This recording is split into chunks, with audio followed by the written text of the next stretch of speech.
Welcome to Animorphs Anonymous, the podcast where we casually discuss the Animorphs one book at a time. I'm Kaycie. And I'm Alex. And we're here to talk you through the plot of each book. But more accurately, take you on tangent trips, factoid forays, and say, well, actually, as much as possible. Join us on the 1st and the 15th of each month, and we'll take you along on our mission.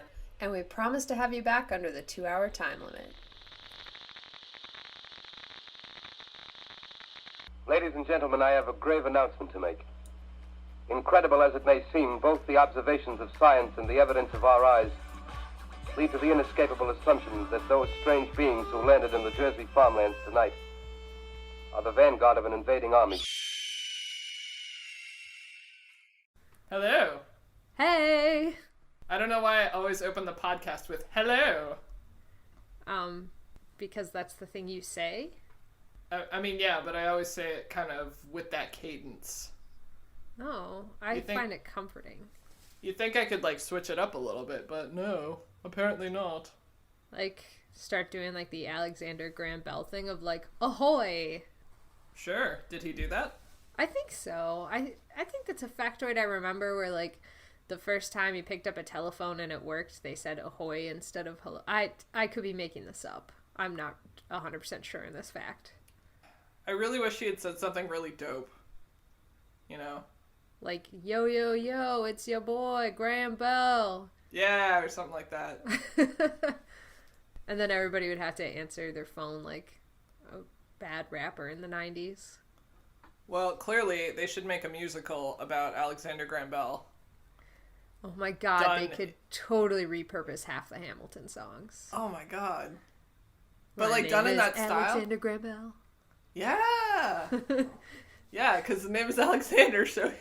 And there's a million phones I haven't rung, but just you wait. Oh my god.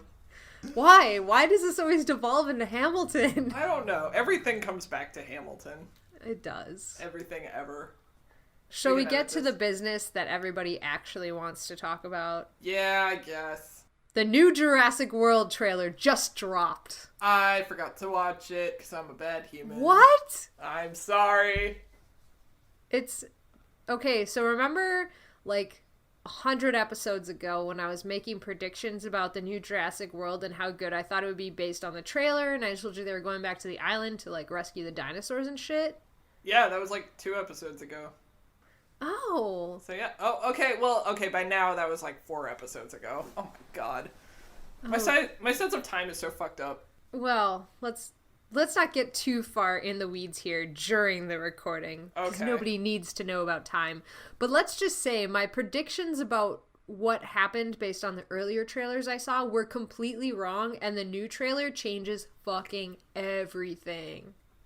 I'm so ready. I spent a lot of time last night looking up Sam Neill. Oh, God.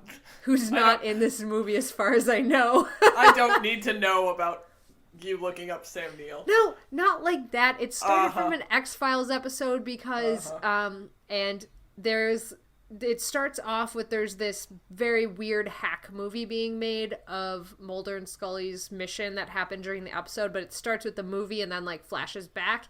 And, within 30 seconds of this very bad Scully being on screen wearing this, very awful red wig, I was like, oh, that's the girl from Jurassic Park 3! And sure enough, it's Mrs. Kirby from Jurassic Park 3. And I was like, I told you! I could tell by her teeth because they're very square from the side.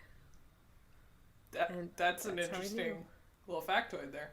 Yeah, and then I was like, well, I'm already in the Jurassic World IMDb. Let's check out Sam Neill.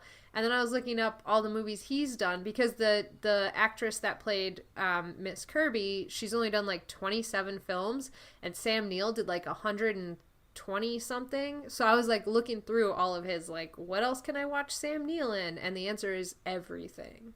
Which is interesting because I've never seen him in anything other than Jurassic Park. And that one movie we watched with his butt. What movie was that? I still don't know. I looked at every single one and I couldn't find the movie that it was. It was so memorable. And then I should just continue on with the rest of the story. I mean, I've come this far into the woods. There you so go. basically, Animorphs fans who want to know more about my sad, sad life, at the time, we were living with an ex-boyfriend of mine in our apartment before we kicked him out for bad behavior. And basically, we were watching this movie, and Sam Neill came on, and it was this full shot of him naked from behind. And I made this comment about, like, wow, he has a really nice butt. Like, it was just really symmetrical and, like, nice. And I don't know. And then my ex apparently heard this and like came out of the woodwork to be like, well, you never said I had a nice butt. And Kaycie and I were horrified, and I believe we looked at each other horrified, and I had no fucking idea what to say. I think I just stuttered like because I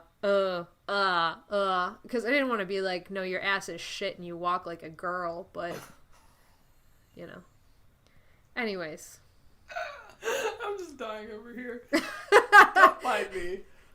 That's the story of my life and some of the terrible decisions I've made. Hooray. I sat down today after I wrote my notes, and I was like, man, I wonder what our intro is going to turn out to be, because, like, surprise, surprise, we don't plan it. And I was like, oh, but the Jurassic Park trailer just came out. We're going to be talking about Jurassic World for, like, 15 fucking minutes. No, it turned into somehow Sam Neill's ass. This is like the third time I brought up Sam Neill's ass on this podcast. Yeah, it's a recurring theme, which is pretty amusing. We're gonna have to start crediting it soon if we don't stop. I hope Sam Neill listens to our podcast at some point. Like, I hope that he did. I hope that like somebody he knows is an Animorphs fan and they listen to our podcast and then they're like, "Oh, hey Sam, they talk about you," and he oh my god! There's rumors that there's an Animorphs movie in the works, maybe? What Michael Grant has been dropping some hints that there might be some sort of Animorphs movie in the works. So what if they're like, Sam Neill, get into Animorphs? Because you could be cast as, like, I don't know. I mean, he'd probably be like Visor 3 or something, or like, right, you know, one of the kids' dads. Maybe it can be like Rachel's dad or something. No, that he's too old. I don't know. He could be cast as whatever, and they're like, oh, maybe he can be like the voice of Elfangor. Anyways, they're like, yeah, what? Like, just watch this shit about Animorphs, get into Animorphs. And what if he Googles it, and then our podcast comes up, and he's like, oh, these people will explain to me in short, eloquent bursts what our podcast or what Animorphs is about in podcast form. And then he listens to us, and it's like just us talking about his ass repeatedly. We could also make use of hashtags and just hashtag Sam Neill's ass. And we can like hashtag or like copy and like on Instagram Laura Dern and like Jeff Goldblum, and like eventually one of them will listen and be like, hey, God. Sam. Going back to the Animorphs movie though, holy shit. Yeah. What am I gonna do? Well, there's no way that they'll finish production and, like, release this movie before we're done with this podcast. We're already, oh my God, in 2 more postings of episodes, we're already going to be a quarter of the way through it. But, I don't know, I feel like if it's in the works, like, meaning there's maybe, like, a script going around. Not even at that stage yet.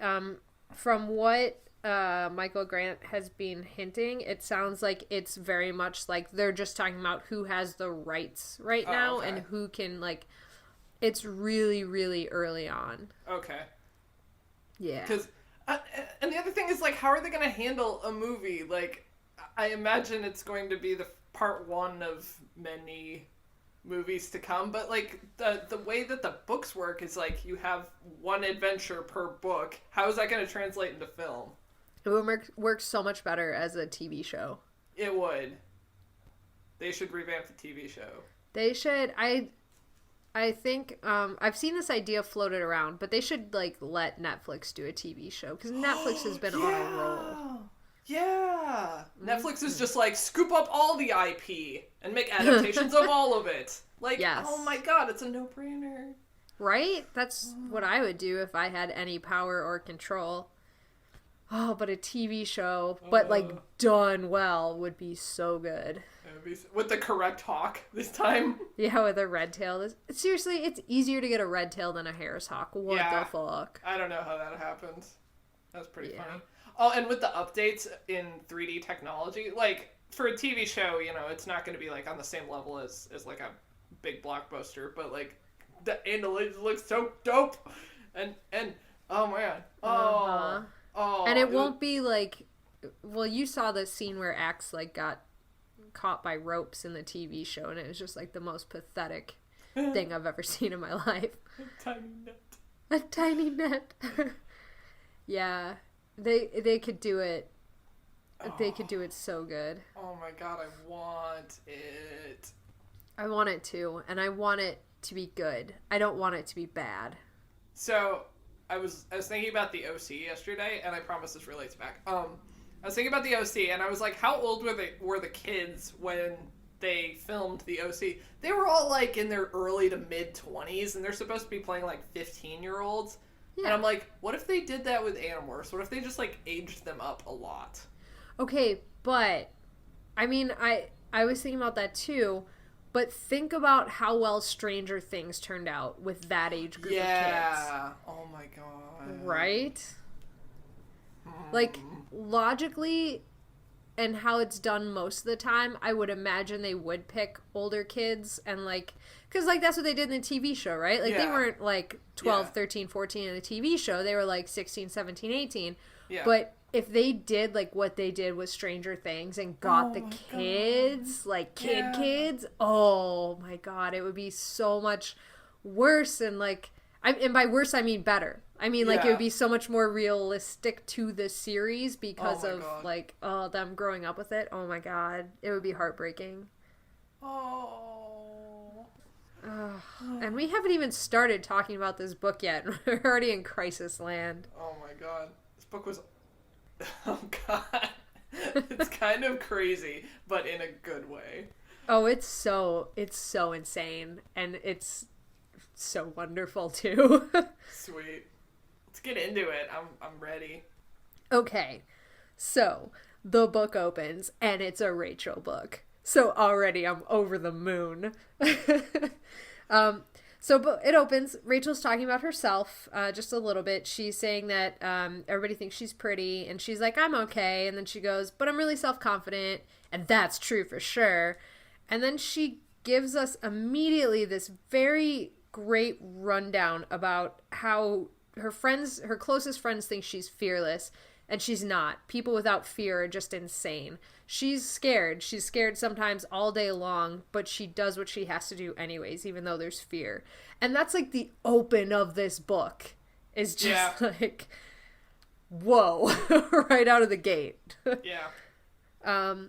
We get very quick character descriptions at this point. Like, you know, Jake, my responsible cousin. My favorite one was Marco, my personal pain in the butt. Mm-hmm. Which is the best. And then she gives us a rundown of an alien race, like all the alien races that we've met so far, by intelligence, which is a new angle that's always been implied before, but never like quite stated quite like this, which was like the Elemis is the genius of the universe. The Andalites are more advanced than humans, but like in the way a 10th grader is more advanced than an 8th grader. The Hork-Bajir are not smart, but they're supposed to be sweet. And then Taxons are just not nice. We don't even know if they're smart or stupid. They're just not nice. They don't matter. They don't matter because they're just cannibalistic worms. Yay. Fuck that shit. Yeah, seriously, fuck that shit. So then finally we get to the Yurks, and that's when we hear about how they're taking over the Earth, and they're infesting as many people as they can, including one very cute host body. But more on that later. Okay. Then we get to field trip, which are the greatest words in the English language. A field trip to the zoo, no less. Yeah. And I was like, this will end in disaster and calamity. Once again, it will end in disaster and calamity, yeah. God. Yeah. I wrote that. I agree with Rachel that field trip is the greatest combination of words in the English language, and that Tolkien said it was cellar door, but he was wrong. It's field trip. They wrote a whole cartoon about it. It's called The Magic School Bus. Aw, with Miss Frizzle. With Miss Frizzle. Damn. Anyway, field trip to the zoo. Woohoo! Field trip to the zoo. And Cassie and Rachel are walking around together at the zoo, and Rachel is super pumped. She's enjoying her Mountain Dew, and Cassie is freaking out because her mom works at the zoo, And her mom's going to give her entire class a presentation later. And she's super worried because her mom is going to try and sound cool in this presentation and relate to them and say Snoop Diggity Dog and Boys 11 Men and Nice is Neat. I was dying the whole time. Right? Oh my god. When, like, Boys 11 Men always gets me. Like, oh my god. I'm dying. So Rachel figures out what most of these are, but she's like, what the hell is Nice is Neat? And we find out that this was this entire ploy where Cassie got her mom to buy her a 9 Inch Nails CD by telling her that it was Nice is Neat was the name of the band. And then Rachel says something like, oh, that sounds like a Marco lie. And Cassie goes, well, it was. He wanted to burn the cassette from my CD. Which is, again, so 90s. And then Cassie didn't even like the band. Oh my god. This entire book, I was just like, this is so dated, and I love it. Yes, it was, and in such an amazing way. Oh my god. But this led to my first question and surprise for you, which is, what do you think a playlist for each character would be? Like, what kind of songs do you think would be on it? I sent it to you ahead of time so you had time to think. I forgot about it. Okay. Oh, jeez. Okay, here's the thing, though. Because I am writing a comic that takes place in 2003, and so I feel like everything I make for that playlist has to exist during or before 2003. So would the same rule apply to this? Yes. Okay, so only shit made in the 90s and earlier. And I'll tell you how I came to this conclusion. I actually set up a Spotify from our Animorphs Anonymous account with each of these playlists for the characters that I'm going to add to. Yes! Oh my god! I'm ready! This is my favorite thing! Okay, good. I'm going to share it out to you after this episode's over because the only one I have is 9 Inch Nails and Marco right now. Fuck yeah. Okay, I'm ready. I'm ready for this challenge. Oh, I'm so excited. So, oh my god. We'll obviously share that on the Facebook page when we release this episode. Oh my god! Okay, I know! I'm ready. But yeah, it has to be like from, this was in 97 or earlier. I mean, I'm assuming if it's any time from like when the books were published, so like 2000 backwards, it's cool, fair game. Right. But yeah. Right? I'm so excited. So that was my question. So anyways, do you have like any song choices at all for them? So far? Oh my god, just off the top of the dome? Yeah. Oh no. What's in your bean? What's in my bean? My mind. My bean. Give me your bean thoughts. Oh god. I don't want to freak your bean. Yeah, I just started thinking about like overarching things. Like Jake would totally be like the rock type, like I feel like he would be like classic / pop rock, and then Marco, I think, would be into, like, some electronic and obviously, like, heavy metal kind of shit. I don't know what Tobias would like. Oh, for Axe, I just thought really, like, weird, like, you know those songs that are just those, like, beats that, like, are supposed to help you, like, think better and, like, set your brain waves to, like... Sure. Yeah, it would just be, like, those weird beat playlists. You know what I associate with Axe? I don't even know if this was the 90s or what. I don't know what time era this was, but you know the guy who's wearing, like, that weird collar and he's like... Yes! That's what I think about with Axe. Oh my god, that is incredible. Oh my god.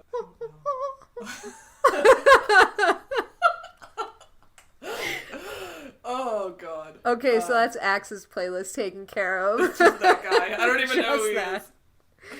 I don't know either, but every time that video pops up on Facebook, I watch it on a loop like 10 times. Good.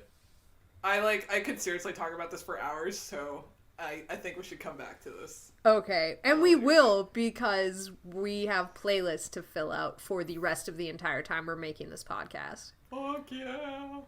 Okay, moving right along then. Oh man. So, while they're talking about Cassie's mom and how not cool she's gonna be, Rachel notices that there's a little kindergartner that has been running around her at the zoo, and he is climbing up the wall, and this wall is what divides the crocodile tank from the rest of the zoo.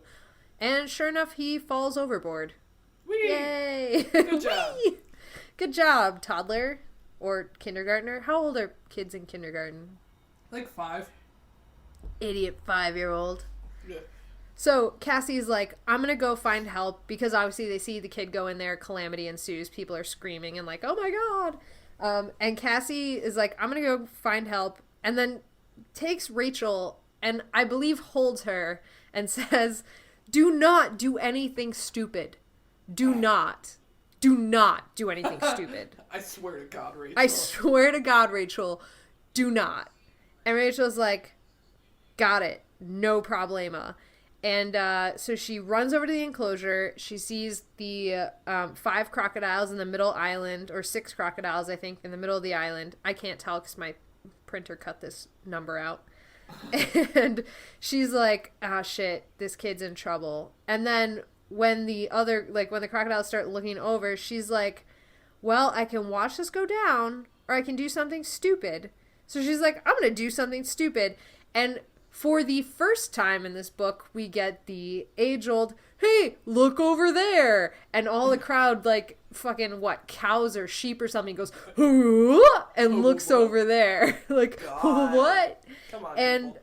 Yeah, and so Rachel jumps up onto the railing, like it's a balance beam, and does some cool trick on a tree to, like, unparallel bars or parallel bars. We never did settle that. Whatever bars they are, she jumps on them. She jumps on the tree like it's that, and then lands in the enclosure. And she realizes that the only reason that the other 6 crocodiles have not come over yet is because hidden under this viewing area is a little alcove where there's a 7th crocodile, and it's the most giant one, and that's exactly where the kid fell. So, hooray! Of course. Yay! Yeah, so she's there, the crocodile is starting to stir, and she's staring it down, and then it charges her. She jumps up to avoid it, its jaws close right where she was, and then she lands on its back, where she does the only thing she can do, and she acquires it, as she says, before it acquires her. So, is it alligators or crocodiles where you can actually clamp your hands around their jaws and they can't open their jaws? Both. Is it? Mm-hmm. Yeah, they both have very weak opening muscles. You should have done that. I thought that the entire time, but then that's not what happened. That's another factoid that I learned from Magic School Bus, though, just to tie that back in. Oh, I learned it from the Crocodile Hunter, which I was pretty sure I wanted that to be my career path in life. You wanted to die by stingray? I wanted to be the crocodile hunter. Actually, one of my high school teachers, when we were talking about, like, jobs that we wanted and stuff, like, you do in high school, where they're like, where are you going to college? What do you want to be? And this was one of my favorite teachers. And he's the one that, like, got me into the rehab clinic and everything, got me a job there. So we were talking about, like, what we wanted to be. And I said something to him, like, I really want to be the crocodile hunter. And he looked at me, like, dead in the eyes and, like, paused for a moment. And then he goes, well, the job's open. Oh! It's like, shit. Ouch. Yeah, I know. I think I did actually cover my heart with one hand, like a Southern Belle. And And you swooned onto the couch. I swooned slightly, like, oh, that blow was too harsh. Too soon. Too soon. Yeah, and this only would have been a few years out from his death, so. Yeah. Yeah, so anyways, Rachel does not hold his mouth shut. She apparently does not know this factoid from Magic School Bus or Crocodile Hunter. So she instead acquires the crocodile, and she says it doesn't feel like any other time she's acquired a morph. She feels instantly sick and overheated and nauseous and disgusting. And then she's like, whatever, it's probably fine. So she starts morphing crocodile, and she's like, I gotta get there before the calming effect wears off of this monstrosity. And as she's finishing the morph, the crocodile brain comes at her, and she's like, it was super slow. It's not stupid, but simple. Like, its instincts are like dinosaur instincts. They're millions of years old. It's very slow and, like, very few. Very few instincts. That's what I'm trying to say. Yes. So she's about to turn around and grab the kid, and then the other crocodile charges her, and suddenly she's in a fight to the death. So they get pulled off the alcove into the shallow water, and they're death rolling and swiping and biting each other, and it's got her leg, and she's got its tail or some shit. And then she's like, I used the one thing the crocodile didn't have, human intelligence. So she basically propels herself backwards and has an open strike at its belly and takes it, and she's won this fight. And then she's able to chase off the other crocodiles that have been trying to move in on her kid when this whole fight was happening. And she goes over to this toddler or 5-year-old. I don't know how old you are when you stop being a toddler. I guess 5-year-old, too old. But she's basically, she goes over to the small child and she's like, I'm a good crocodile. Ride on my back like a pony. And the kid's like, okay. Yeah, that kid does not. As you do. She's like, cool. Shit. Right. This is a great crocodile. So, this is a great crocodile. He pats it. So he rides the crocodile over to a different spot in the enclosure where there's a place they can climb out. And Rachel demorphs. She climbs out after the kid, and they are both relatively unhurt. The kid bonked his head, but I mean, he'll live. Yay! Go Rachel. That was... Oh, God. That was the sequence of events that happened at the zoo. Oh! Also, this is great news because Cassie's mom didn't have to give the lecture now. That's the best present of all. Yay! It's a Christmas miracle. Well, as much as we're happy about this, Jake is not. No. Jake is very mad. Yes. And he is trying to chew Rachel out for morphing an alligator. And Cassie's like, it's a crocodile. He's so mad. He's so mad. And Cassie keeps correcting him every fucking time. Love it. I love it too. I love it so much. This book is incredible. Oh, I'm sorry. I feel like no matter what I'm going to say during this book, it's just going to be this palpable joy that I have right now. Like, I'm so excited. I love this book so much. It's so good. It's so good.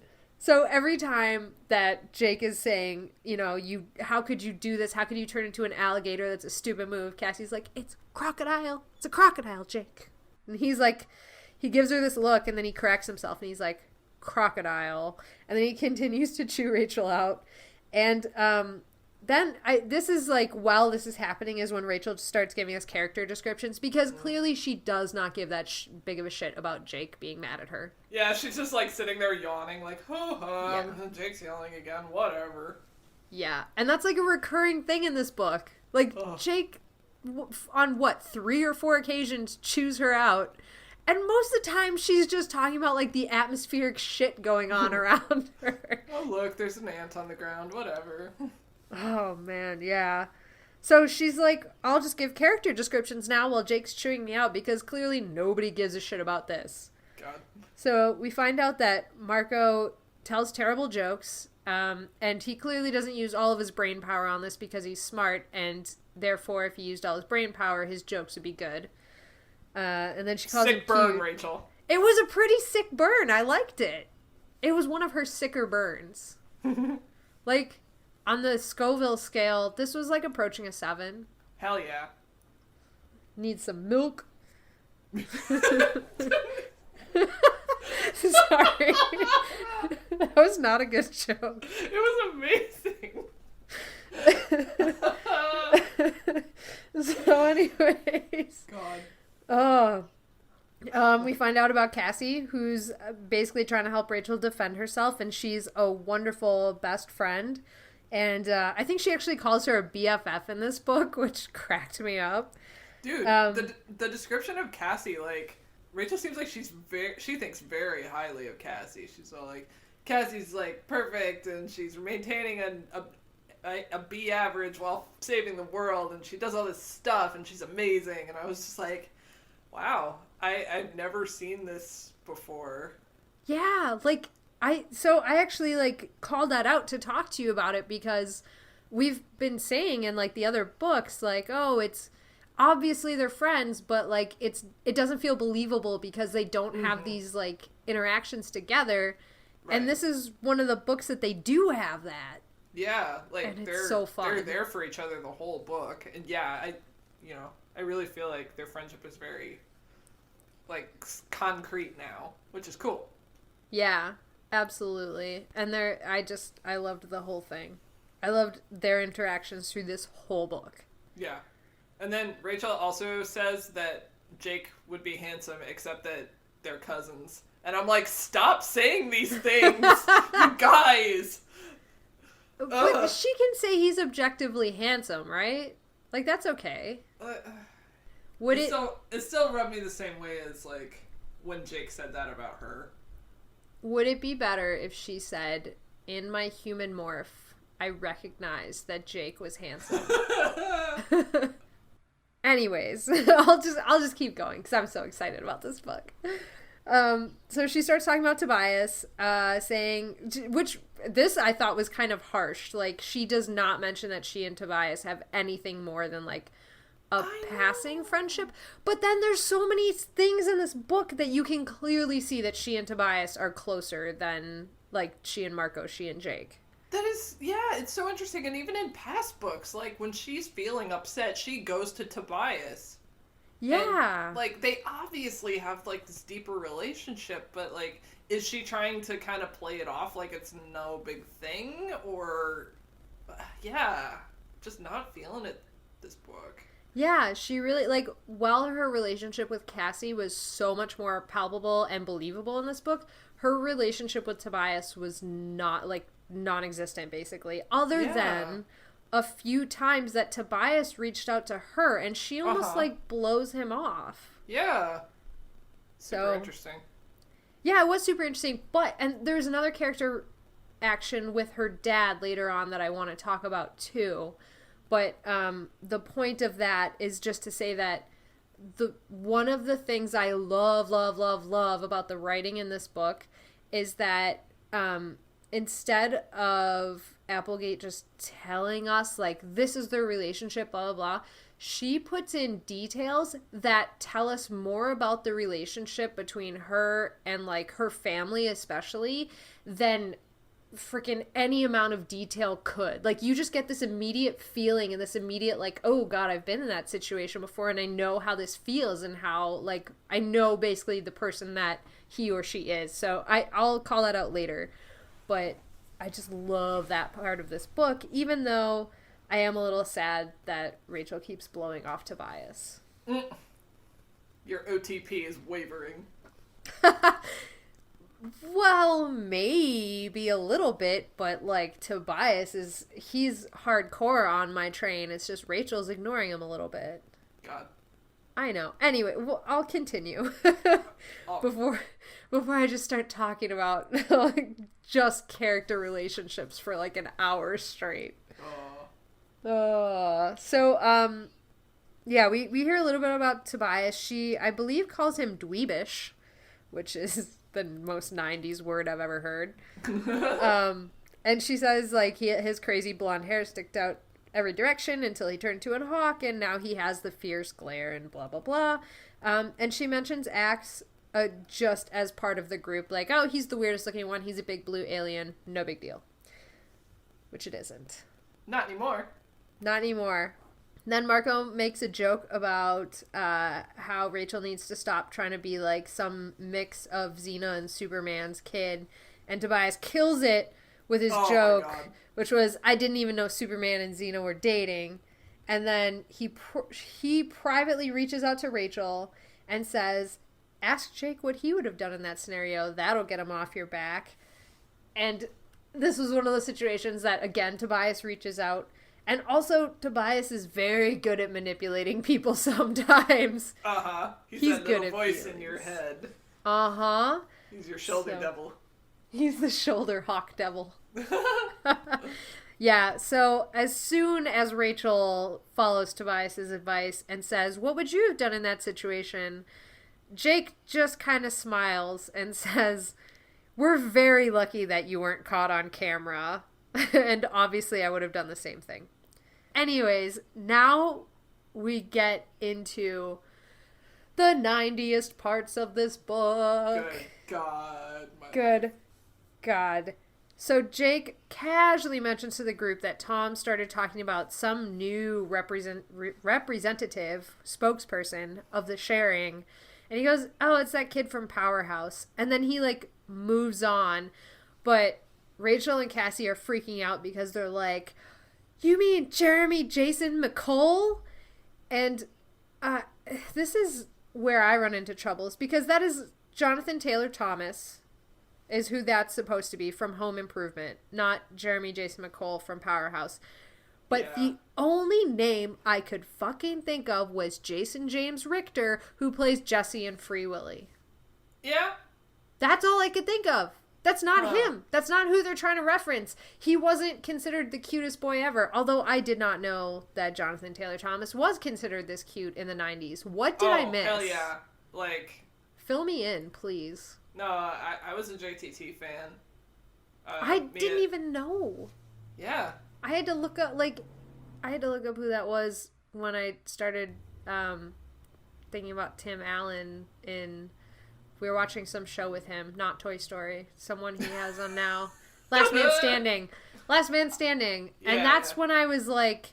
I vaguely knew who Jonathan Taylor Thomas was, but I need you to explain to me, like, the popularity of this, because I missed this nuance. I just remember, like, my best friend at the time, she was really into him, and therefore I was really into him, and she had, like, posters of him up in her room, and the only thing I really knew about him, because I didn't watch Home Improvement, was that he was the voice of young Simba on The Lion King.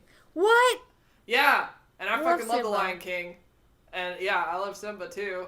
And I always wanted to play Simba when we played Lion King, but they made me be Nala because I was a girl. I was always Zazu. Were you? Yeah. Did you like it, or is that because they made you be Zazu? Of course I did. Okay. I also, whenever we played Beauty and the Beast, I was Lumiere. Oh, yeah. Yeah. No, I love Zazu. I did love Nala, though. Like, I had the full Nala outfit. Like, the sweater, the matching... sweatpants. I had the stuffed Simba and Nala, and they had magnets in their noses. The kissing ones! Yeah! Oh. And I'm like, this isn't accurate, because they didn't kiss when they were babies. Because they were like, ew, I don't want to marry them. Yeah. Well, see, again, I was like, aw, Simba and Nala, they're gonna be together forever. The romance of our generation. Yeah. I clearly, like, for whatever reason, latched on to, like, relationships in books and movies that I'm like, oh, these are the best. They're going to be together forever. But then when people are like, oh, did you check out Jonathan Taylor Thomas? I'm like, who the fuck is that? I don't know. There's some break in my mind that didn't translate over into the real world. I mean, I feel like he wasn't big for that long. Like, he didn't have, like, a Justin Bieber type run. It was just, like, for, like, a year or two, I think. Yeah, but that's, like, a long-ass time in the 90s. Yeah, that's true. Because 90s were, like... I feel like those were, like, every famous person in the 90s was, like, a flash in the pan. Like, when you look at the 90s and think of who's popular, you can pin it to, like, oh, that was from, like, 92 to 94.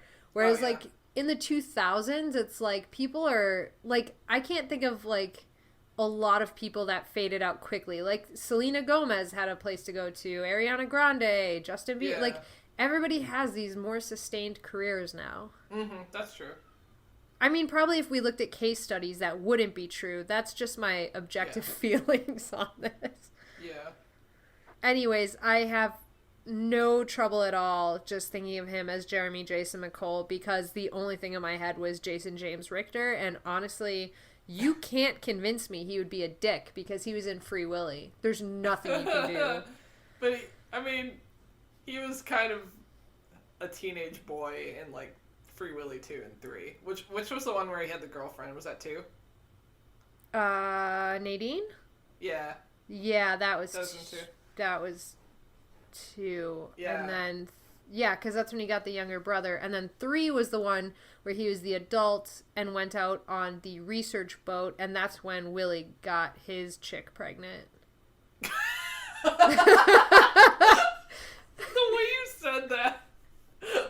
like knocked up some chick. Now he's got to pay child support. Of oranges, because she really liked oranges. Oh my god. Oh, I'm dying. Speaking of the 90s. This is the Animorphs podcast where we explain to you the plot of Free Willy 3. Oh god. Dying. Oh god. Anyways, just getting back to Animorphs, because I have to talk about my favorite part of this conversation. Oh my god. Yes. Which is where Rachel and Cassie are trying to explain desperately to Marco and Jake why it's important that Jeremy Jason McCole does not speak for the sharing. And they're like, he's so dreamy, he's so cute, and he's so popular. Every girl has a poster of him. And then it's like, Tobias, for whatever reason, is like kind of on the girls' side of this. Like, he immediately gets it. And he's like, yeah, it's like, it would be like Yasmin Bleeth. And X is like, is Bleeth a word? And like, Tobias says something else like, oh, this is totally like such a dork. And X is like, what does a dork mean? Like, X is so lost. I know. Oh, like, I love it. Somebody help him. Anybody. And they're just ignoring him. They're like, I know. And then the other shout out that I wanted to say is that Jake and Marco are like, it's not a big deal. It's not like he's Michael Jordan or I don't even know who else they said, but Tobias says Wayne Gretzky. And I'm like, yes, go Tobias. God. Oh. I like how it took Rachel drawing comparisons to Baywatch babes in order to help the boys understand. Yes, and I actually had to look up Yasmin Bleeth, and she was like one of the main Okay, thank God, she was one of the main Baywatch characters. Oh, the other thing, I looked up Powerhouse because I was like, okay, is this an existing show? Like, in the context it's presented in, I'm sure it's like a made-up show, but there actually was a TV show called Powerhouse, but it's from the 80s. What was it about? A multicultural cast of kids. It kind of sounded like an after-school special type of thing, where they all learn lessons and, I guess, like, I don't know, do kickboxing or something? I don't know. They do kickboxing and learn lessons? I guess so. I watched the intro to the show, and they had, like, a really cool, like, 80s synth sort of musical song, and it was animated, and oh man, it was very 80s. It sounds like that's as far as I got. Some Captain Planet reject. I mean, kind of like the animation style was definitely that kind of like 80s kind of limited sort of, you know, cel-shaded stuff. Anyway. Oh man, yeah, I didn't even look it up. I just figured it was Home Improvement. The first show that came to my head was Full House. Like, maybe it was Full House, but instead of, like, the little twins, they had the fucking JTT clone. I don't know. All I know is it's not Jason James Richter. Yeah, unfortunately. Okay, let me jump back into this. Okay, so Rachel is watching Powerhouse with her sisters, which it comes on after the 7 p.m. news, and apparently they do this a lot. And she starts testing her sister to see, like, how bad would it be if Jeremy Jason McCole became the spokesperson for the sharing? And she started, like, baiting her older sister. Her younger sister doesn't really give a shit, but she's like, hey, Jordan, like, if you could be part of a club where you could theoretically meet Jeremy Jason McCole, and she's like, sign me up right now. I'm in. What club? And so Rachel's like, shit, yeah, this is not good. Save Jordan. Save her. Yeah, she's not going to be saved. So, that's not a spoiler. I'm just saying that as far as Jeremy Jason McCole goes. Yeah, she's a prepubescent girl. She's not going to get out of this. Yep. So anyways, they also, okay, just speaking of prepubescent girls, what is the sharing's ultimate goal with this? To be overrun with, like, preteen girls? What kind of alien invasion organization would it be if it was just like, here's our entire battle force, it's a bunch of 12-year-old girls? Women girls? Well, they're girls, right? And I want to say women because, like, you know, they're individual people and deserve respect, but they're also 11 and they're girls. Oh my god. That's a good point. Maybe just like sheer mass numbers, or maybe by taking the kids, then they're hoping to like get connected to their parents. And their parents hold more weight in the, I don't know. May I give like you reporters and a mental image? Yeah. Paint me a picture. Paint you a picture. The Yurk forces, having infested millions of preteen girls, flies back to the Andalite homeworld because they are going to go for open warfare. And upon this race of pony-like beings, centaur like pony beings, bajillions, dozens, multiple dozens per Andalite of preteen girl invade. God.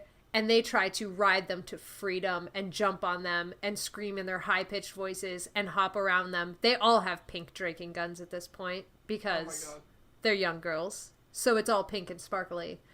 And they all try to go after the Andalites. And they're just clinging to their legs and they try to shake them off. Do you remember that episode of Invader Zim with the babies? Oh my god, yes! They just swarm the Andalites. Anyway, that's my contribution to this hypothesis. Yeah, well, that's what I'm picturing. That's my word picture for you. The Andalite forces ready to face whatever, like, mass beast with whatever blades and weaponry they have on them. And when the ramp drops from the alien ship, it's just a bunch of, 4-foot tall girls with, pigtails wearing dresses. And they all swarm out. There you go. And that's a generalization. Not that all 12-year-old girls look like that. Well, just no. throwing that out there. No, this is just to make the funny mental image in my head. Yes. I did not look like it's like this one image. stock girl design and then just multiplied to well, make yeah, a crowd. exactly. They're like carbon copies of each other. Yes. It's like how an alien parasitic species trying to take over the world would dress up a small preteen girl to try and assimilate. And they only have the one idea of how they look. This is my girl suit. This is my girl suit. I zipped it up over my body this morning. Anyway, okay, plot. Sorry, I was just in my head imagining, the Yurk dressing up a girl like this. Because, of course, the Yurks are like, oh, whatever, this is the stereotype. And then, the small, preteen girl in the head to the Yurk, but I'm a goth, not a freaking preppy cheerleader girl. And the Yurk's like, please, I am trying to take over the world. This is my evil plot. You're ruining it. And she's like, oh, whatever. God. Anyways, so Jordan's ready to run off to the sharing already. But Rachel does not tell her it's for the sharing. And then Rachel's mom yells that she's going out to the store to get some milk. Remember this detail for a few minutes from now. I was just like, don't drop the milk on the ground or I will be sad. Oh no, this is going to get really dark for you in a few minutes. Oh dear.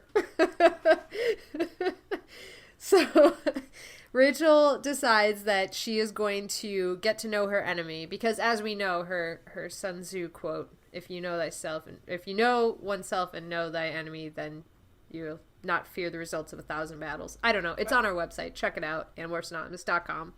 I just got the song Know Your Enemy by Green Day stuck in my head at this point. Thanks, do not Rachel. Know that song. Oh, it's one of their newer ones. It won't go on our Spotify playlist. No, yeah, it's exempt. But other Green Day songs.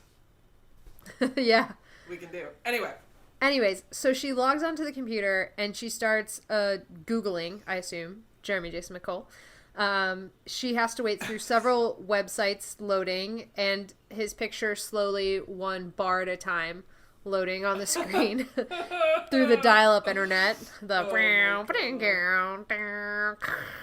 God. Anyways, that's wow.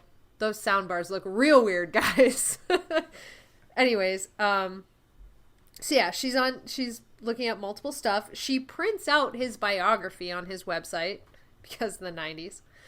And then she notices that he has a chart of where he's going to be on the website. And he's actually going to be in town 2 days from now doing the Barry and Cindy Sue show.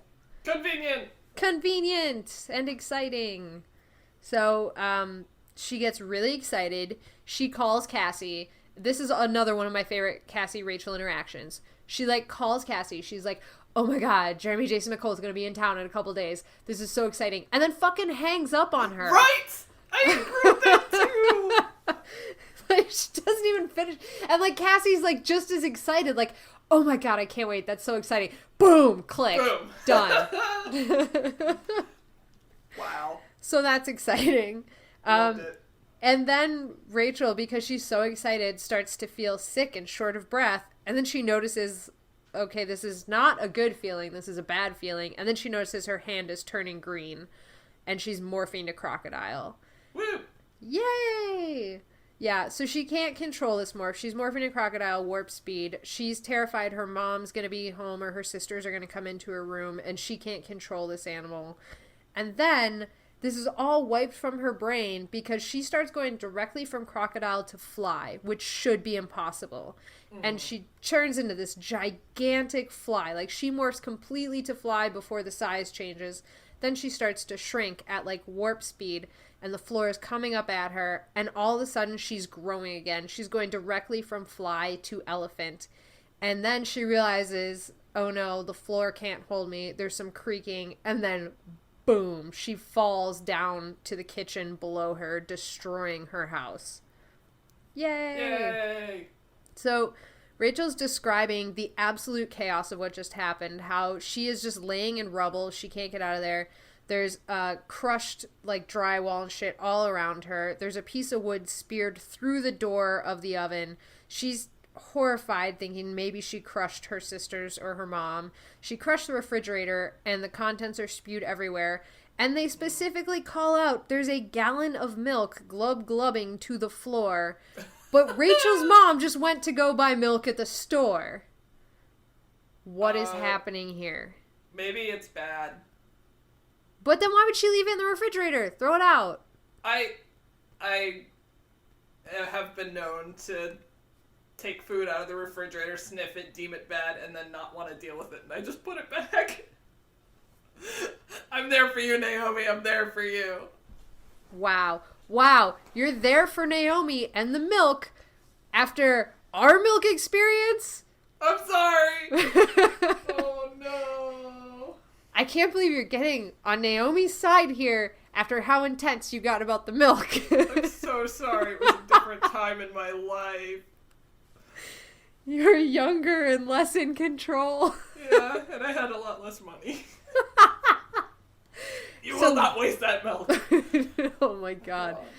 Yeah, so what happened here is one time in college, I very occasionally had milk and cereal. It wasn't something I bought. I would eat Kaycie's. I would also eat her Cheez-Its. So if you want to know what kind of roommate I was, a bad one. So she'd be like, you can have a handful, and then I'd take like 10 handfuls, but one at a time, so it was still following the rules. So I had some of Kaycie's milk and cereal one day. I asked permission, though. I did. And I was eating it, and I don't like cereal milk. I like milk in my cereal. I like them together, but I don't like the actual, like, milk because it has crumbs in it, and I don't like that taste or texture. So I went to go dump the excess milk in the sink when I was done with my cereal, and Kaycie started yelling at me, and it was like, what are you doing? And she got really mad, and she made me drink the milk, and I didn't want it, and it was horrible, and she made me drink it. And to this day, I have not had milk and cereal together since, because I don't want to drink the milk. I'm so sorry. I just don't want it. I ruined Alex forever. So I will eat handfuls of dry cereal sometimes that I steal from Scott because, again, I'm a bad roommate. But he's dating me. He has to live with this shit. You signed up for this. He signed up for this. Sorry, guys. When you're dating, I get to eat your cereal. Oh, my God. But, yeah, I still haven't had it with milk. And every time somebody's like, why don't you have a bowl of cereal with milk? I'm like, I will not. So between that and my mom, like, judging you at the state of our room, I've just, like, scarred you for life several times. You've made me a cleanlier, less wasteful person. Okay. I guess that's true, because if you don't buy as much milk because you don't have milk with your cereal anymore, then you're... Yeah. Let's be clear, I do not buy any milk. Ever? Ever. Do you use it in anything? No, and even recently, God. I thought about, I mean, maybe every once in a while if I'm making a recipe that calls for it. What about eggs? What about, like, scrambled eggs? I don't put milk in that. I just scramble the eggs. Oh, okay. I eat scrambled eggs, like, every single day. Good. But yeah, no, I just have eggs. I just scramble them, because I have egg whites in there, too, so I don't want to, like, make it any more shitty. All right. Anyway, so that's why the milk thing stood out to me so much, because it was like, it was going on the floor and I was like, Kaycie's gonna be so mad. And also, why is Naomi buying so much milk? Oh my God. Oh, so like the more important part of this is that Rachel's an elephant in the, we're literally ignoring the elephant in the room to talk about milk. Oh my God. Oh no. So anyways, so Rachel can't demorph yet. She's stuck as an elephant, and then she does hear her sister. She hears one of her sisters calling her, and then the most hilarious 911 call of all time, which is just like Jordan, like, yeah, like the house like fell. Like, I think we need an ambulance. Oh, no. And then she hears Sarah as well, and that's when she kind of recovers and she's able to demorph. And she calls back out to them, and she's fine. She's just buried under some rubble. So soon after, the emergency crew gets there and digs her out, and they take her to the emergency room just to be on the safe side, but she's okay. And it's just fucking chaos there. But somehow the news crews get wind that Rachel was the girl that fell into the crocodile pit earlier. Damn. So all of a sudden, when she gets taken to the hospital, she's being, like, harassed by media people who want an interview. And they start asking her things like, do you feel lucky? And she's like, no. And they're like, what advice do you have for teens or whatever? And she's like, don't fall into a crocodile pit and don't have a house fall on you. I fell in the pit. You fell in the pit. That's all I can think about. Oh my God, I didn't even think about that. Oh, I thought about it the whole time. Oh, that's so funny. God. I did not even. But yeah, so she's basically just giving like the worst interviews of all time. I liked it. I liked it too, but it was pretty bad. Yeah. And then they all basically disperse. She thinks because like they're not interested in her anymore. And then her dad shows up, and her dad assures her it's because they're just trying to get in for the evening news. And like this interaction between Rachel, her dad, and her mom, and Cassie's at the hospital too, but like she kind of takes a back seat during this conversation. The interaction between those three tells me more about Rachel's family dynamics than any description of her family dynamics could. Mm-hmm. Like, her dad just shows up and says, like, oh, after your crocodile pit incident, I thought I'd just, like, come over. I didn't realize you'd have the house fall on you, too. Come stay in my hotel with me. It'll be better because I know media. I know what we're doing. And Rachel's like, oh, that's great. Can I? And, like, her mom's kind of, like, just exasperated. Like, yeah, like, I guess that makes sense. Fine, go do that. And Rachel's like, well, you know, it's just because, like, my dad's not around.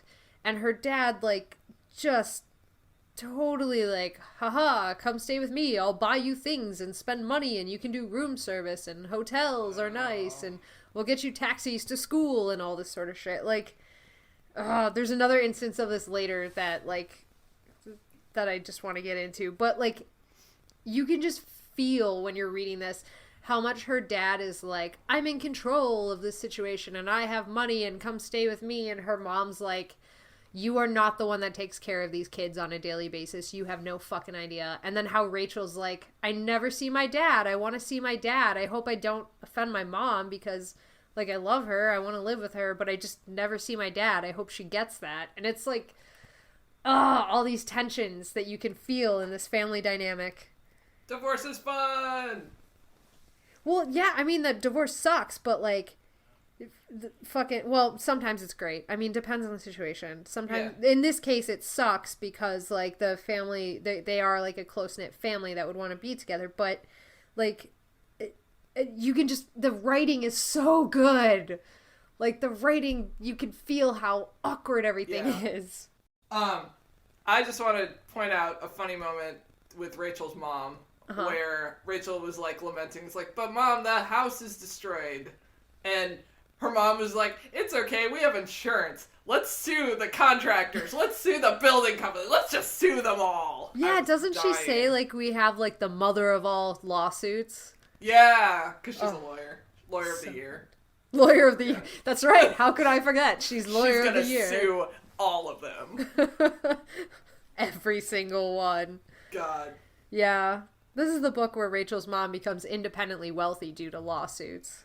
I love how, like, her dad is, like, considered to be, like, the money guy. And it's like, her mom's a fucking lawyer. Like, yeah. hello. And, like, news anchors, I don't think they make that much. Like, lawyers definitely make more than news anchors. Yeah. Unless it's, like, Matt Lauer. Who's a news anchor now? Al Roker. There we go. Unless it's Al Roker. Yeah. Yeah, but, like, the dude that's, like, on your local, like, KTVW station, they're not. Yeah. Yeah. Yeah, they probably make good money, but not, like, lawyer money. Anyway. Yeah, not lawyer of the year money. Yeah. So, while this is all going on, Rachel's dad is, like, telling Rachel, I'm gonna get the media off your back. Don't worry about it. They won't harass you anymore. It'll be fine. And Rachel goes, hey, like, if I do one show, wouldn't that get everybody off my back? And her dad's like, yeah, but you don't have to do any shows. She's like, but what if I just did the Barry and Cindy Sue show? And both of her parents are like, oh, what? Like, why do you want to do that show? And she's like, well, there's this cute kid on there. And Cassie immediately gets this plan. And she's just kind of in the background. But she and Rachel are sharing eye looks the whole time. Wink. Yeah, they're communicating via facial expression. Yay. So, yeah.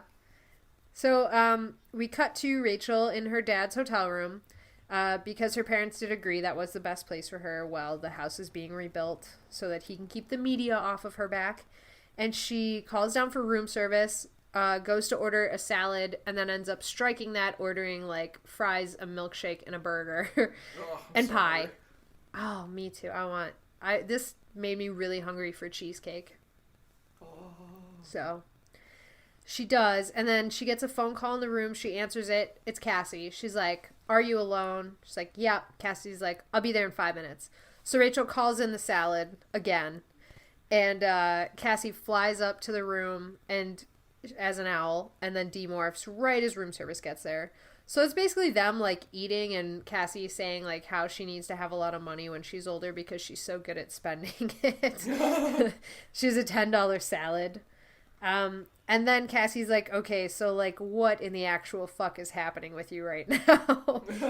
And she tells Cassie, like, I lost control. I was suddenly morphing a crocodile. I couldn't stop it. And then I went to fly. And Cassie's like, that's impossible. She's like, I know, but it happened. And Cassie makes her promise to talk to Axe about it. But then, for whatever reason, they decide not to tell Jake. Yay. I know. Damn it, kids. Talk about your feelings. Talk about everything. And then Cassie lets her know that the mission to scout out Jeremy Jason McCole is happening the following day. And he's in town on a yacht. Yay. He's on a boat. I'm on a boat. God. So, next day, Rachel gets to take a taxi to school, which she thoroughly enjoys. Which I guess is cool. Yeah. I mean, again, super dated reference. Nowadays it'd be like, yeah, I took a Uber Plus to school. Or... I took an Uber Black to school. Yeah.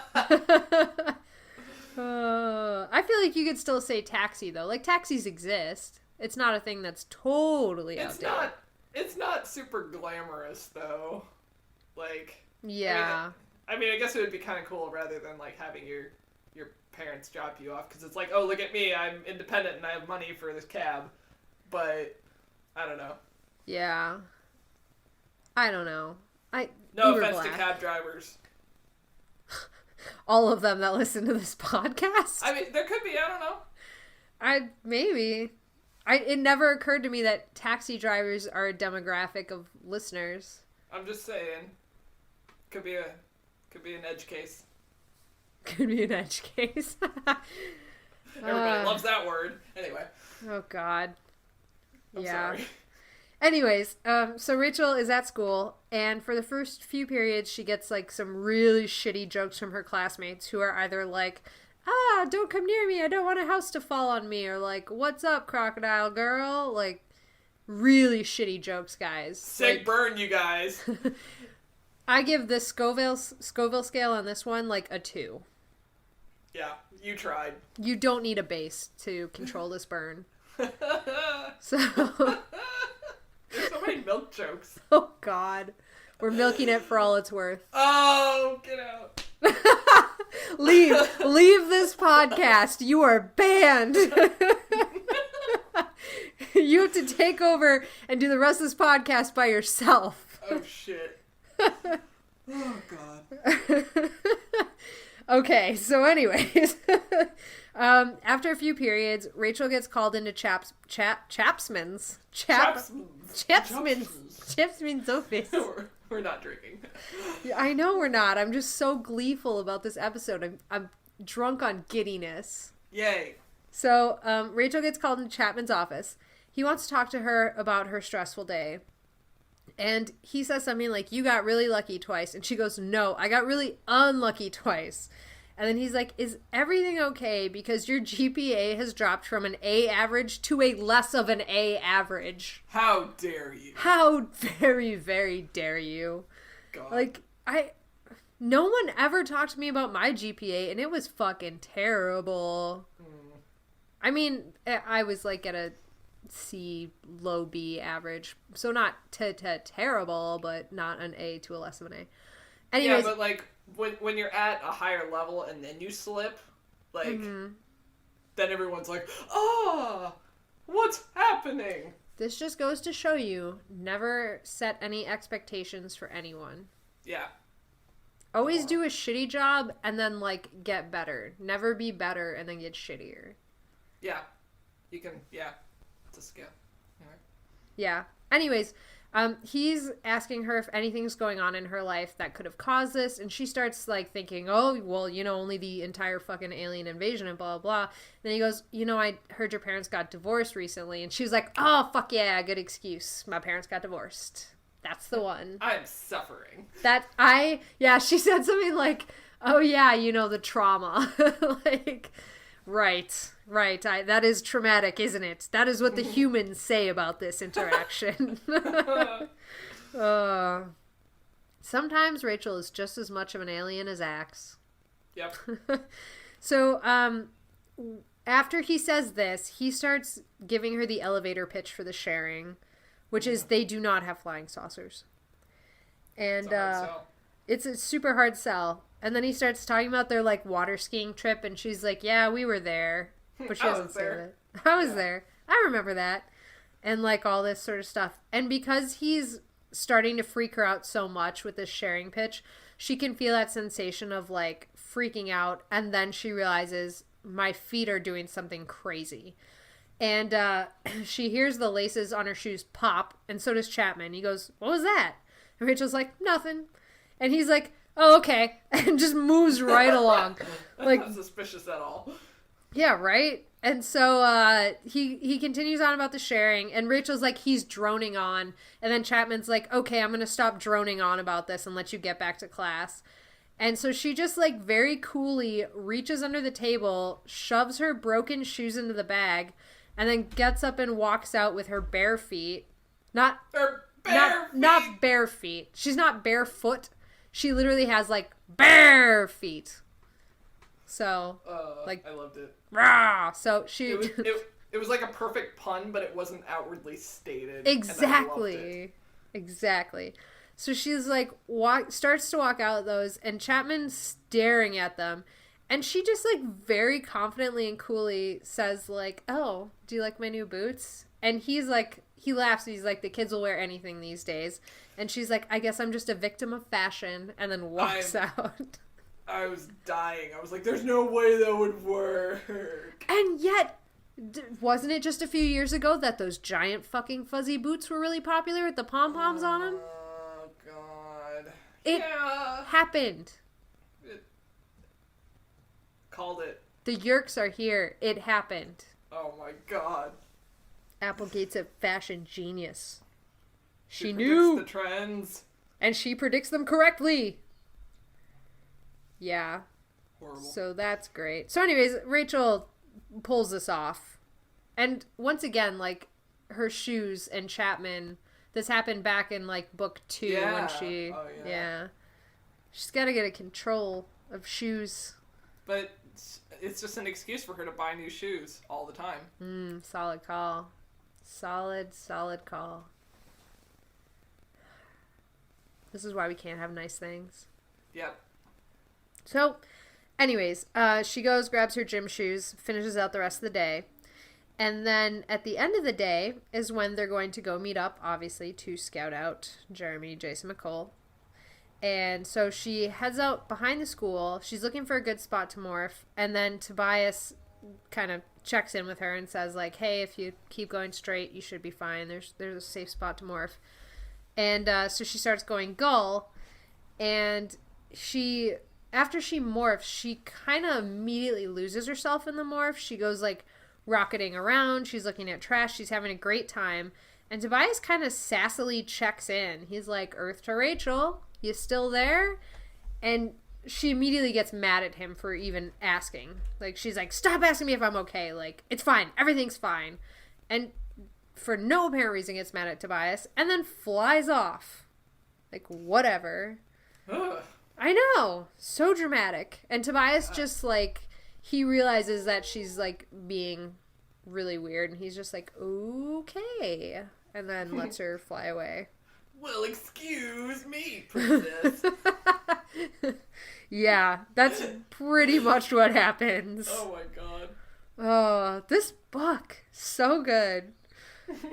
So, the kids all meet up as seagulls. And they decide they're going to go head out to the boat where JJM is located. JJM, Jeremy Jason McCole. Yeah, that's how I shortened it later in my notes.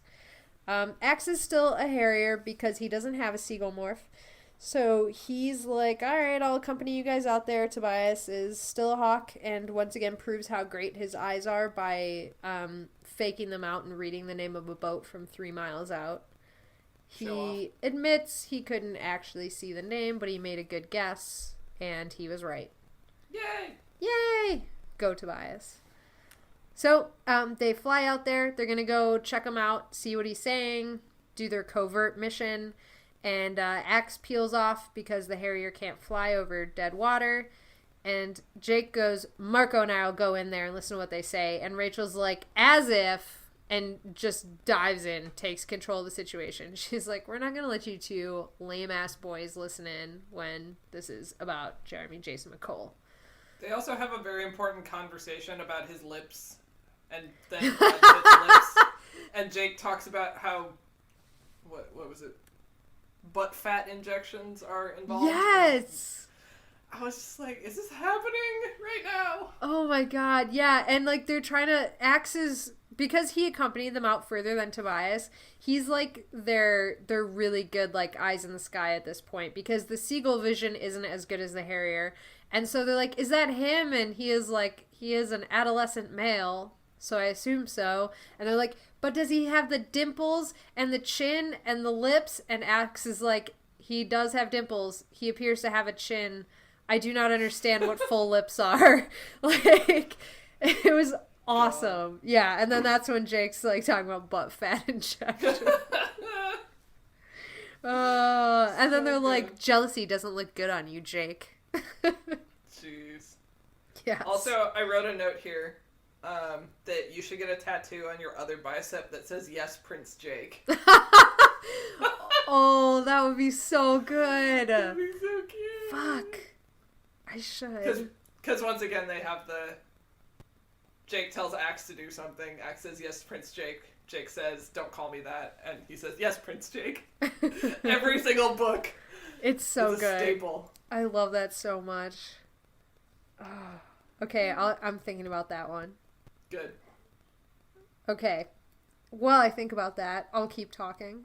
Good. So, Rachel and Cassie are listening into the conversation, and they realize that Jeremy Jason McCole is a frickin' creep. He's not even a controller yet, and he's already a frickin' dick. And he's talking about how, like, yeah, I'll be the frontman for the sharing if I don't have to be Mr. Goody-Goody anymore. I'm so sick of just, like, pretending to be good and signing all these autographs and all these girls, like, bombarding me and writing me love letters. I'm sick of it. And then the producer is, like, going on about how, like, if you don't want your career to be a flash in the pan, you're going to have to stick with us. And the guy that's with them, they don't really know who he is yet. He kind of waves off the producer, and the producer, like, just immediately falls aside. The, like, babe in the bikini that's there for no fucking reason kind of, like, shrinks into her, like, chair where she's sunbathing. Again, she's not there for any particular reason. And when he turns around, they realize it's Visor 3 pitching to Jeremy Jason McCole on this yacht that if he joins the sharing as a frontman, that he's going to get a minor procedure and then he'll be popular forever. What the fuck? Yeah. He's a dumb kid. He'll fall for anything. Yeah, I love this book. So, Visor 3, like, is now in his, like, you know, evil visory way where he's, like, monologuing as a campy villain, is like, "Yes, become one of us, and then you will have a career forever. We'll let you do real movies. With one minor procedure, you can be popular as an adult now." Like, it's super weird. Yeah. Yeah. So, they are basically just disgusted about Jeremy Jason McCole being a creep. They realize it's Visor 3, and they're like, we're going to report back to Jake and Marco, tell them what we heard. So they start to wheel away, and all of a sudden Rachel realizes that she is losing altitude quickly. And then she notices that her beak is becoming a trunk. And she's about to, like, fall into the water, realizing that she's morphing elephant at warp speed directly from Seagull. And the last thing she sees before she hits the water is Visor 3 staring directly at her. And she has fucking blown their cover. Yay! Go, Rachel. Go, Rachel. So she's turning to elephant pretty quickly. She does not think elephants can swim, which I immediately knew was wrong. They absolutely can swim. Yep, I did too. Yeah, Rachel. But she didn't know that, so she just lets the elephant start to drown, and then decides, like, I'll try swimming, and then finds out they can swim, but it's too late. She's way too deep.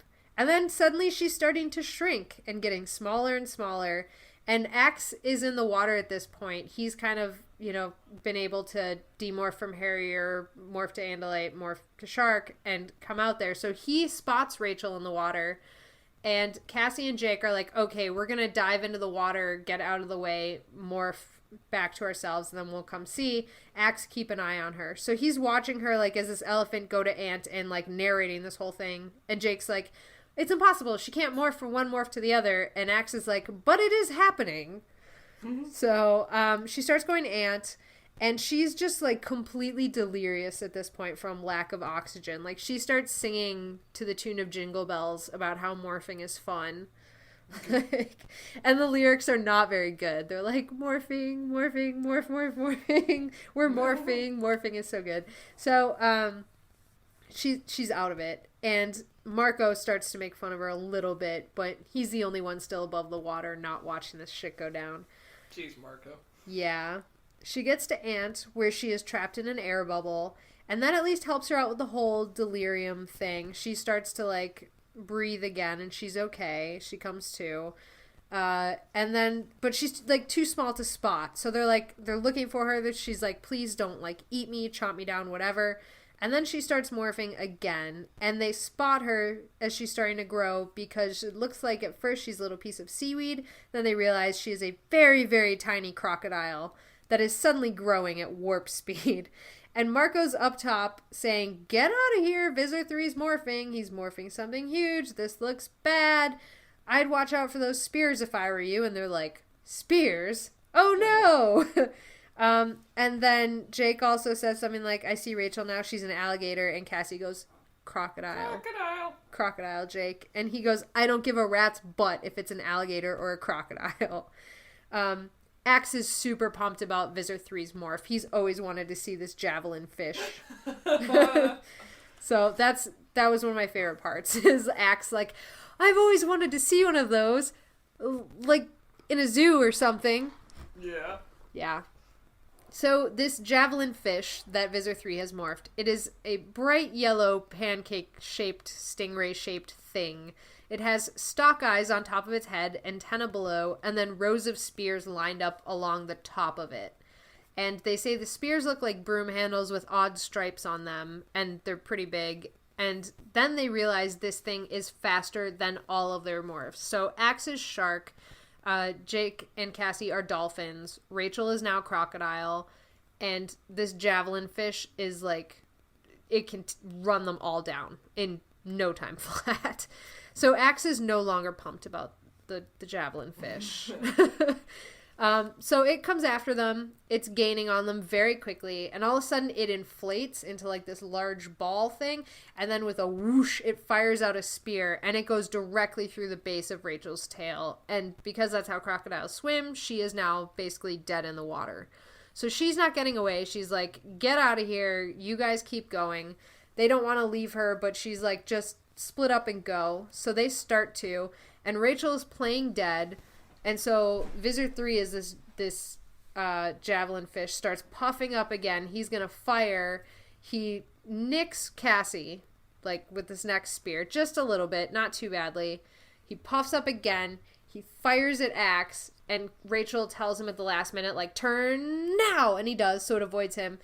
And then after they, like, kind of swim all different directions, he makes some very, like, weird comment about how, like, "This will only change the order in which I kill you." Or as the children say, "Eeny, meeny, miny, moo."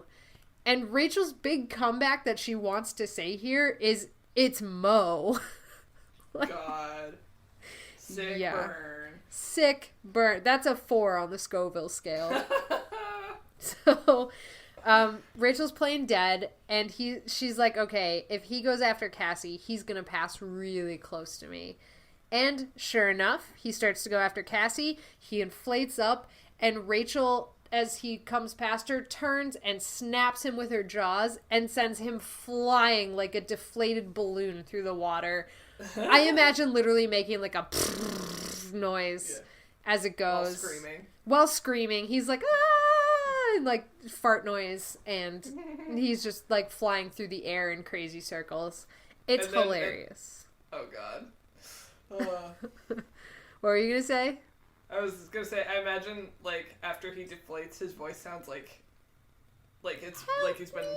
yeah, like the helium voice, because he's all small and deflated and sad. Yes, I hope so too. Mr. 3 is such a cartoon character. He is. I love him. God. I love this book. I love him. I love this so much. Jeez. So, that was the big defeat of Visor 3. And the kids are now back in Cassie's meadow. Axe has to demorph, and Tobias is hunting. And Axe is explaining that what's happening to Rachel is that she's allergic to crocodiles. So, she's going to have to go through the Hereth Ilint to recover. And Cassie says, "Oh, that sounds like poetry." But what Hereth Ilint means is burping or vomiting up in the Andalite speech. Sexy. So, since they don't have mouths and can't vomit, they call it a Hereth. So they find out that the wild morphing that she's going through, like when she's going from elephant to ant to crocodile, is triggered by emotions. And so they're going through what the examples were when she had these crazy morphing experiences. So, like, the last one, she was mad at Jeremy Jason McCole. The one with the grizzly bear shoes, she was scared of Chapman. And then they're like, well, what happened the first time? What was she doing? And Cassie's like, oh, she was looking up Jeremy Jason McCole. So Marco starts, like, in on her about, like, ooh, Xena's in love. Love is her weakness.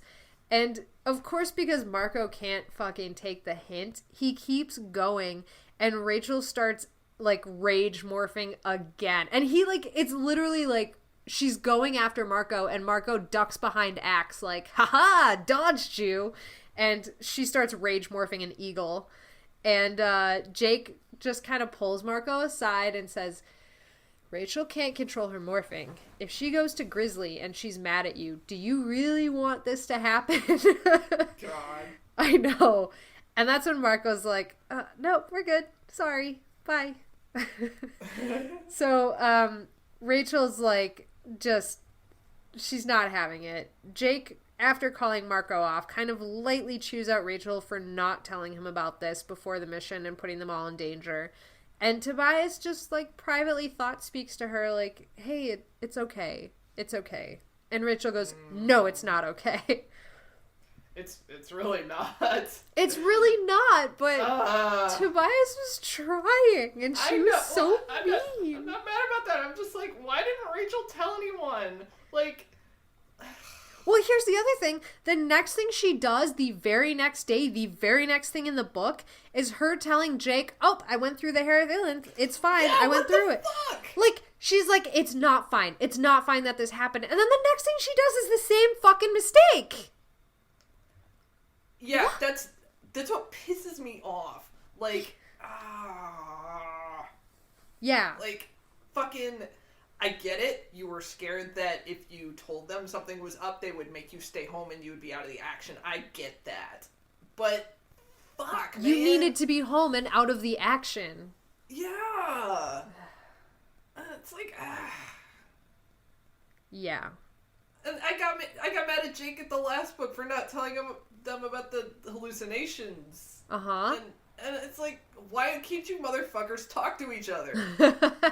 Like, you've been through enough shit, you should be able to trust each other a little bit more. But you're still hiding things, and it's so frustrating. Yeah. God damn it. Here's, like, that's an interesting point, though, actually, that you just said about Jake, because these guys are both, they're open and honest about a lot, but when it makes them weak or makes them appear weak, they lie about it. Yeah. So, I don't know that we've seen examples of that in other characters. Like, I don't think Cassie would ever hide anything that made her weak. Tobias... Marco and his mom. Marco and his mom, yeah. Huh. He's hiding that, but Jake still knows. Marco still told Jake, the guy that's making all the decisions. So Jake still knows. But Jake was there when she was revealed, and Jake was the only other one who... So, like, would Marco have hid it from Jake if Jake didn't know? You know? Yeah, he probably would have. Tobias totally does. Like, even... Tobias almost subconsciously does it because he thinks everything he does is a weakness, and so he, like, never tells Jake what he does. Baby boy. Like, I know we haven't checked in with him since book 3, and now we're on book 12, but, like, that was the whole point, is that, like, Tobias was missing even basic shit, like, oh, hey, there's, like, Hork-Bajir, like, 20 feet that way, because he's like, oh, it wouldn't matter. Or, no, the pack of wolves is what I'm thinking of. He's like, oh, I almost got eaten by a pack of wolves. Well, I'm not going to burden Jake with this weakness of mine. And it's like, no, they really should know there's another pack of wolves right around here. I feel like that was kind of... I get the sense that was a core aspect of his personality before he was a hawk. Mm-hmm. Like, he's just a very secretive person. Well, yeah, and when he met Jake was when he was getting, like, a swirly in the toilet, and Jake saved him, so... Yeah. Yeah.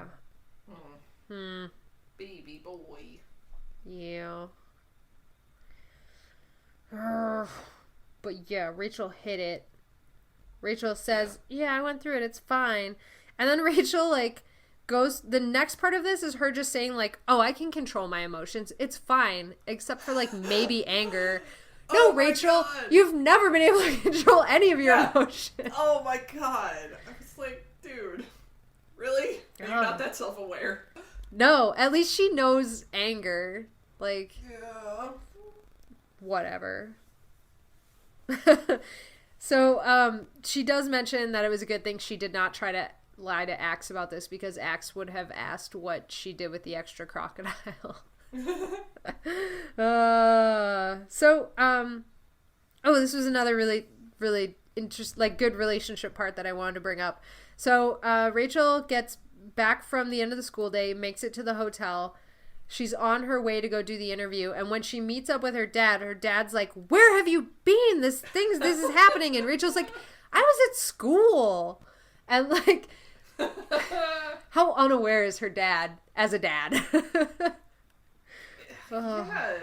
It's kind of interesting though, because I kind of feel like he and Rachel are close in the sense that like he considers them as equals, he considers them as like pals. Yeah. So maybe he just like kind of forgot in that moment that she was a kid who had to go to school. I don't know. It could be. I feel though like if he was sitting around like waiting for her to get there, that he probably at some point there, if he was an involved parent, would have been like, "Oh right, she gets home at like 3:30 or something," or like she's at school, I'll just wait till she gets here. Right, and he's probably not used to that anymore. Right, yeah. That's true. He probably has no idea what time she gets home. That's sad. But think about... sad. But this is just how good Applegate is at writing. I know! Ugh! She blows my mind. God. This whole book is just me fangirling. Props. Okay, so anyways... so Rachel follows her dad over to the studio. They're in a hurry because, shit's happening. Cassie's going to meet them there. Awesome. And also the other Animorphs are going to be there in Morph. We don't know what they are going to be yet. So when they get there, when they get to the studio, they walk in. They're kind of being dragged behind Rachel's dad. He's leading the charge because this is his world. But then all of a sudden they're cut off by a llama running down the hallway. And they're kind of confused for a moment. And then the llama is followed by people clad in khaki pants and shirts running after it. And I love how, like, there's just a llama, and Cassie's immediate reaction is, "Oh, neat, a llama!" Yeah, and she's like, "Let me start spewing facts about llamas," but then they cut her off. Like, "Cassie, no, this is not the time." I was fucking dying. Oh, it's so good. Oh, man. It's so good. So, after the llama makes its way through, Rachel's dad leads them into the makeup room, and Rachel gets kind of shoved into the chair by this very, like, strange-looking lady with a weird haircut and black lipstick. Like, the edgy 90s, like, I am a fashion god. Yeah.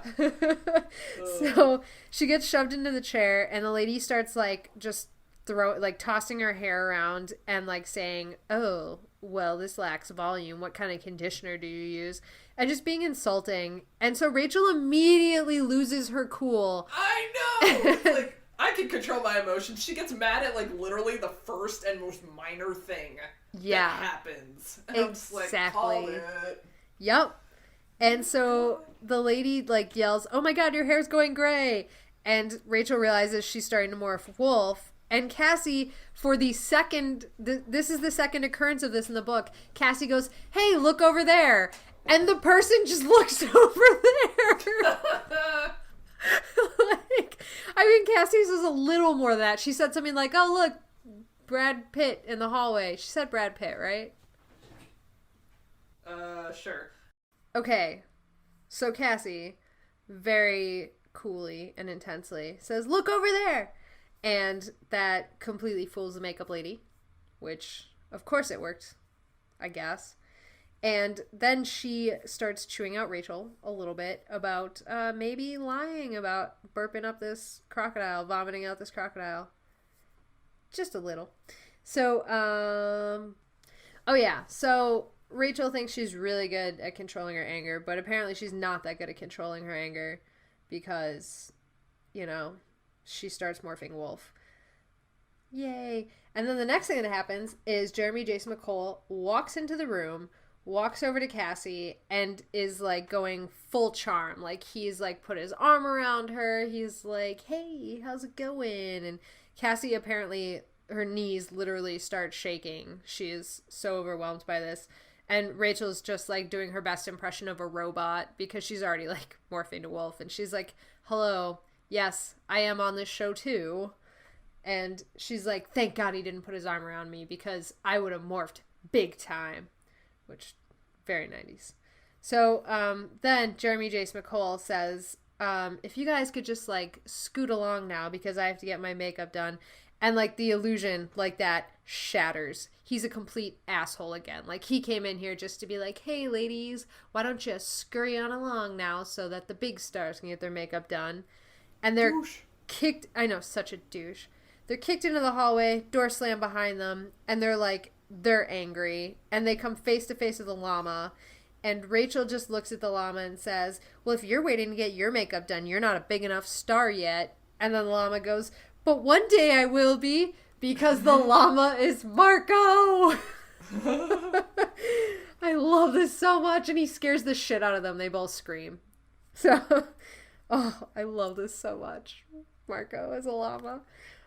Oh, okay, anyways, they asked Marco how he got this llama morph, and he's like, I just found it wandering around, so I put the llama in an empty studio, and I'm the llama now. Oh my god, I love this so much. So Cassie just kind of launches into it with Marco and says, like, so Rachel may have been lying about this whole not being allergic anymore thing. And then Cassie goes, I think we might need, like, a backup Rachel in case things go badly. And Marco is like, let me acquire Rachel. Please let me acquire Rachel. No. And they are both like, not in a million fucking years. Don't let him do it. They don't. And especially because he's still llama and Cassie is human. So Cassie does acquire Rachel and promises her she will never use it for evil, only for good. Which, if anybody was gonna acquire me, I think I probably would want it to be Cassie. Because she's got that morality thing. Yeah. I think it would have to be Cassie. I mean, Axe technically has a bit of Rachel. He's acquired Rachel before. Well, yeah, but he mixed them. So it's so weird he can do that. It still blows my bean. Freaked your bean? It does freak my bean a little bit. Anyway, yeah, okay. So Cassie acquires her, and they head out. And things are just gonna probably go a little badly from here. So they're met by this lady with a clipboard. Marco does get caught by the khaki handlers and led off with a rope around his neck. Of course.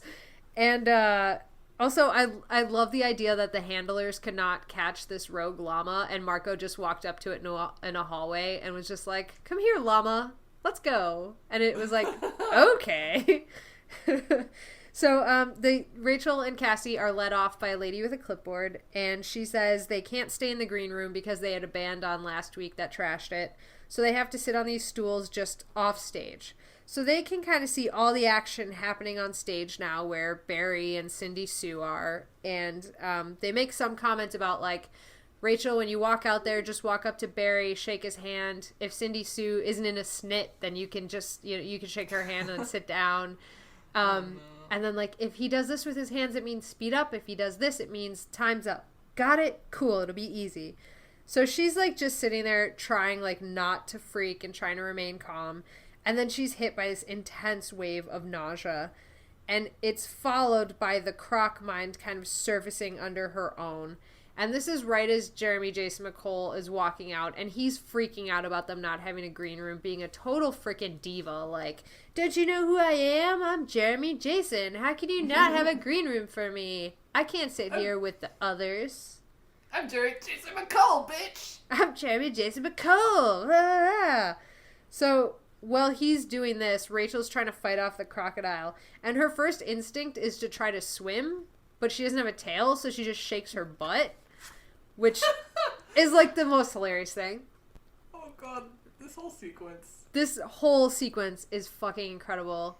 So Rachel is shaking her butt, and when that doesn't work, she decides to just attack. So she runs at Jeremy Jason McCole and bites him. And Cassie just kind of pulls her off, and he's freaking out now, like, what the fuck? What is this? Oh my god. And Cassie's like, she's just a rabid fan. It's fine. So she pulls Rachel off, and then Marco is coming back because he was just on stage doing his dog and pony show as a llama. And so Marco's being led off stage, and he's all like, did you guys see me? I was a star. I did so good as a llama. And then Rachel sees him coming and launches at him and bites him on the neck. And Marco's just like, oh, what the fuck? And so at that point, Rachel, her mind is able to kind of surface over the crocodile. And she says to Cassie, we have to move now. It's happening now. And then something starts sprouting out of her back. And she says she looks like the Hunchback of Notre Dame. So Cassie starts dragging her down a hallway. And the clipboard lady is like, you can't go here. You're on soon. And they're like, she's going to blow chunks. Another 90s phrase. And then the clipboard lady is like, the bathroom's there and to the left. And so they run down the hallway. This crocodile is like just coming out of her back. She apparently looks like a water buffalo now or something with just this huge humpback. And nice. Then because Rachel's still out of control because the allergy isn't over yet, she starts out of control morphing to a grizzly bear. What? So yeah, right? So now she's morphing. Goddamn mess. Yeah. And it's literally a bear crocodile thing. So they make it to the bathroom. Rachel is, like, quickly becoming grizzly, and it's a good thing, because the crocodile coming out of her back would have crushed her as her human self. And then Cassie gets trapped in the bathroom with them, because as they go through the door, the crocodile's tail somehow gets stuck up against the bathroom door. And so Cassie's like, oh, what the fuck do I do? And Rachel's like, get out. And Cassie's like, I can't. So she starts morphing. Somebody tries to come in and use the bathroom. Cassie's like, you don't want to come in here. And the lady's like, I have to pee. And Cassie's like, find somewhere else. Then Cassie starts going squirrel because it's the only thing she could think of in that moment. Oh my god. Right? And Rachel's just, she's now fully grizzly with this crocodile coming out of her back, gnashing its jaws because of course it's trying to struggle out. And then it falls to the floor and it is fully out of her. And she is just a grizzly bear that is staring down a crocodile. So things are not looking good for Rachel. So Rachel's not sure what she's going to do because she doesn't think she can take the croc as a grizzly bear. I wasn't sure about that. Yeah.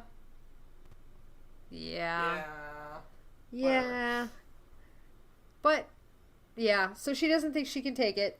Whatever. And so the squirrel does? So Cassie jumps onto the crocodile's head, back of its head, and starts clawing its eyes out. And this distracts the crocodile from launching at Rachel and getting her grizzly bear, presumably right in the stomach. And so Rachel kind of tries to get away. The crocodile clamps onto her leg. And the person that was trying to get to the bathroom before comes back, tries to open the door, and then they just smash through it. And Cassie says she assumes that she found somewhere else to go to the bathroom. I just assumed she peed her pants. That's what I assumed too. It was right there, right now. So the bathroom door is smashed. Rachel is dragging this crocodile down the hallway. It's attached to her leg as her as a grizzly bear. Cassie's still on the crocodile, clawing its eyes out as a squirrel, and Rachel's literally dragging herself down the hallway by her claws. It is utter chaos. God. So she's approaching the stage, and everybody starts going nuts because there is a full-on fight between a grizzly bear and a crocodile happening. And then Marco, as a llama, starts charging the crocodile. Oh my god. Yeah. Sweet boy. He is such a sweet boy in this scenario. He's like... Marco as a llama is like one of my favorite Marcos. I agree. I don't know if the llama like melted his brain and made him sweeter than normal. I don't know. But I agree. He's so nice. But yeah, so he starts charging the crocodile, and then apparently at some point in time between Marco as a llama charging the crocodile, Cassie scrambling for its eyes. The crocodile does open its jaws just like a fraction, and Rachel's able to pull her leg out and turn around to face the crocodile, which drags them completely, their entire fight, out onto stage. And Barry's freaking out, and Cindy Sue is just repeatedly asking for the animals to please be removed from the stage by the animal handler, like very calmly. And Jeremy Jason McCole, who was doing his interview on stage, was just about to say, I've joined this fantastic new organization called... And then this is when Rachel comes out on stage, and Jeremy Jason McCole is looking behind her, because just off stage, off camera, out of sight from almost everyone, is Axe as an Andalite. And Jeremy Jason McCole's eyes are just getting larger and larger. And he is frozen in his spot. So... they don't care about him. Rachel's fighting the crocodile. The crocodile throws Cassie completely free of it. She goes flying. Nobody knows where she's gone because she literally was just like fucking out of there. And Rachel is like now like mano a mano with the crocodile. Like shit is not good. And she's like, I don't know if I can destroy this thing. And Marco is still like careening around stage as a llama. He winds up knocking Jeremy Jason McCole out of his chair in front of this crocodile, and that kind of unfreezes Jeremy Jason McCole, and he starts screaming, save me, someone save me. And Cassie, from the back now, says, I think I found a light switch. So she kind of counts him down, so she's going to flip the light switch, and right before that happens, Rachel thinks she saw the Yurk crawling out of Jeremy Jason McCole's head. Then the lights turn off, and Axe is able to leap from behind stage and deliver the killing blow to the crocodile. He slices its head open and just immediately kills it. And in this moment, Rachel, she finally kind of realizes how dangerous Axe is. Like, this is so impressive to her because she was like, I can't take this thing as a grizzly, and Axe just killed it in 2 swipes. Yeah. So, that Tailblade, fucking deadly. It's OP as shit. Yes. So, Crocodile's dead. Axe confirms he too saw the Yurk crawl out of Jeremy Jason McCole's head. So, they're like, okay, cool. And then as Rachel is fleeing the stage, she steps on the Yurk and squishes it. Yay! Yay! And now comes the best sequence of the book. So, everybody heads to the bathroom to demorph, or remorph, in Axe's case, to human. And when Rachel comes out of the bathroom, she hears a very familiar voice. She realizes it's her voice. So she kind of, like, sneaks a peek at the stage. She has to kind of, like, look over this dude's head. And she sees Cassie morphed into her, and she is just sassing people. Like, she's like, you guys should really get a hold of, like, everything going on here. This is a disaster. I think you need to, like, clean up around here. This is a mess. Like, just fucking Cassie as sassy Rachel is my favorite. Oh my god. Like, this is amazing. So, the guy is talking to her at this point and saying, like, wow, you've, like, brought doom upon yet another thing, you know?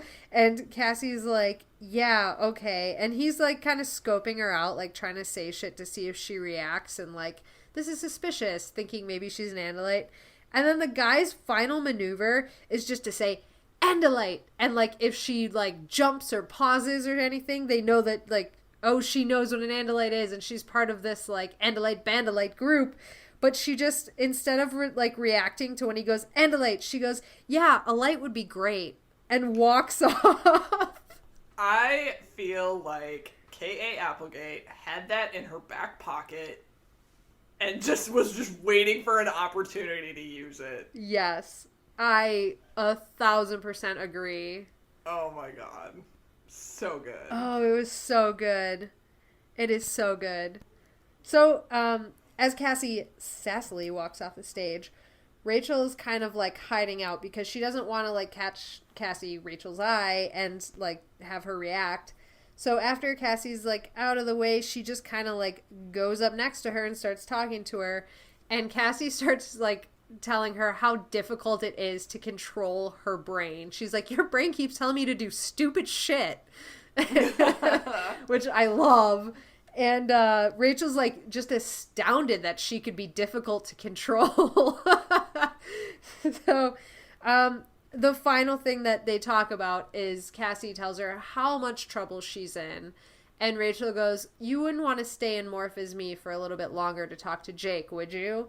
And Rachel is like trying to get her to take the blame. And Cassie's like, absolutely not. Rachel calls her a wimp. And Cassie's like, uh-huh.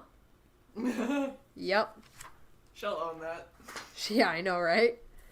So, Oh, God. 2 days later, the kids are all sitting around in Rachel's hotel room because her house won't be ready for like another week. And they're all watching TV, enjoying the room service pie, and just hanging out. Axe's face is completely covered in pie innards. And they're like poking at the crust. Tobias is sitting on the window ledge. It's literally just like this fantastic scene of our kids all together, like on the hotel bed watching TV. And they're watching Entertainment Tonight to find out what exactly happened to Jeremy Jason McCall. And it turns out that after he was discharged from the hospital, he was totally fine. And he quit his job on Powerhouse and moved to Uzbekistan. Yes. It's amazing. It's so amazing. So, he's moved away, and Cassie and Rachel, they both start saying, like, oh no, but he really was so cute. It's such a loss. It's just terrible. Like, I can't believe this. And so, Jake and Marco just kind of start giving them shit, and they're like, change the channel. We can't watch this anymore. Turn it to Baywatch. Turn it to Baywatch. And Marco grabs the remote, swipes it away from Rachel. She's like, about ready to clobber him, and then he switches it. Instead of Baywatch, he puts on Xena, and Rachel agrees this they can watch. Aww. And that's the book. So good. It's one of my favorites. I love this book so much. It was like weirdly lighthearted. Yeah, and I mean, there's a couple times there that we got a little serious, but for the most part, this was just a fun, lighthearted adventure romp. Yeah. Yep. Which is really good because the next podcast after this one that we're going to post, the next episode is the Andalite Chronicles, which is intense. Intense. It's like super intense. Yeah, like camping. Cool. I just love this book so much. It's just such a great contained story. Mm-hmm. I love it so much. I'm so nostalgic for the 90s. I know, a simpler time. Yeah. Like, man, when she was talking about like searching his website and like having to wait for the picture of him to load, like I'm just back in like the kitchen with like the phone jack hooked up across the space where you need to walk, so you had to step over it 1,000 times. Like, I'm there. Oh god. Watching it load, like doop, doop. Like, is it like one more inch of picture, like, so good. Yes. Oh man. And this was also one of those books that, like, looking at the cover, like, I had this one as a kid, so like looking at the cover and like picking it up, it was like that wave of like the Scholastic Book Fair. Like, yeah, I was like, all right, I'm here. And there's like a very distinct line in my mind where things went from Scholastic Book Fair to Borders, and this was Scholastic Book Fair line. We're not late enough in the series yet to hit Borders. Like, oh, so good. And Cassie as Rachel, like, that's one of those moments of like, whenever I think back at the series, just Cassie's like, and a light, yeah, like, oh, such a good moment. Well, should we just tell people where to find us if they, I suppose so. Like, if you guys want to talk more about this book, you can email us at anonymousanimorphs@gmail.com, and I'll answer you. And I warn you, I write a lot. You can ask other Alex P about that. I think I shocked him a little. No. You can also find us at facebook.com/Animorphs Anonymous. We have a super fun group on Facebook now, which is facebook.com/group/Animorphs Anonymous, or you can search Andalite Bandalites, and you can just witness Kaycie and I talking about bird facts mostly. Yeah, it's mostly bird facts, as we promised. Yeah. But it's a good time. We're going to post, like, polls and stuff eventually. I think I was posting a couple of, like, dumb jokes or funny memes that I find. So, yeah, it's kind of a free-for-all, and you should come. It's super fun. Yes. You can also find us. Our website is animorphsanonymous.com. You can find us on the Twitter at AnimorphsAnon. You can find us on Instaslam, which is at AnimorphsAnonymous. Where else can people find us? For podcast listening, you can find us at Podbean. You can find us at iTunes, GooglePlay, Pocketcasts, Stitcher. We're also on like Podbean Republic or Podcast Republic. Yeah. Yeah, just search us on the Google machines. Yeah, if you search Animorphs Anonymous, a lot of stuff comes up for us, which is Yay! Awesome. Holy shit, we're established now. That's amazing. I know, it's so crazy. And our recommendations on iTunes, oh my gosh, they have just started to align. And I want you guys to know, it is like Animorphs Podcast, Animorphs Podcast, Animorphs Podcast, The Adventure Zone. Yes! Yay! Oh my god. Oh man.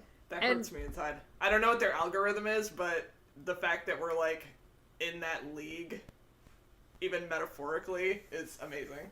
Yeah, well, I think it's just like people that listen to you also listen to this. So it's like you are connected by listener. Like, that's just, it's so cool. I mean, as you may have imagined from how many times we said "freak my bean" in this episode, we are fans of the McElroys. So Oh, yes. being like put next to the Adventure Zone is like people that listen to you also listen to this is like incredible. All right, it is time. Shall we bounce? We had such a good time on this recording, and we'll see you next time for Andalite Chronicles. Chronicles, yes, we will see you for Andalite Chronicles and Chronicles. And we will be bringing you your next special guest. A guest! We can't tell you who they are or where they live, but they do like Animorphs. Excellent. Yep. Alright, let's bounce out of here. Alrighty. What's a really cool 90s way to sign off? Tubular something. Let's blow this popsicle stand? Sure. Alright, let's blow this popsicle stand. Bye!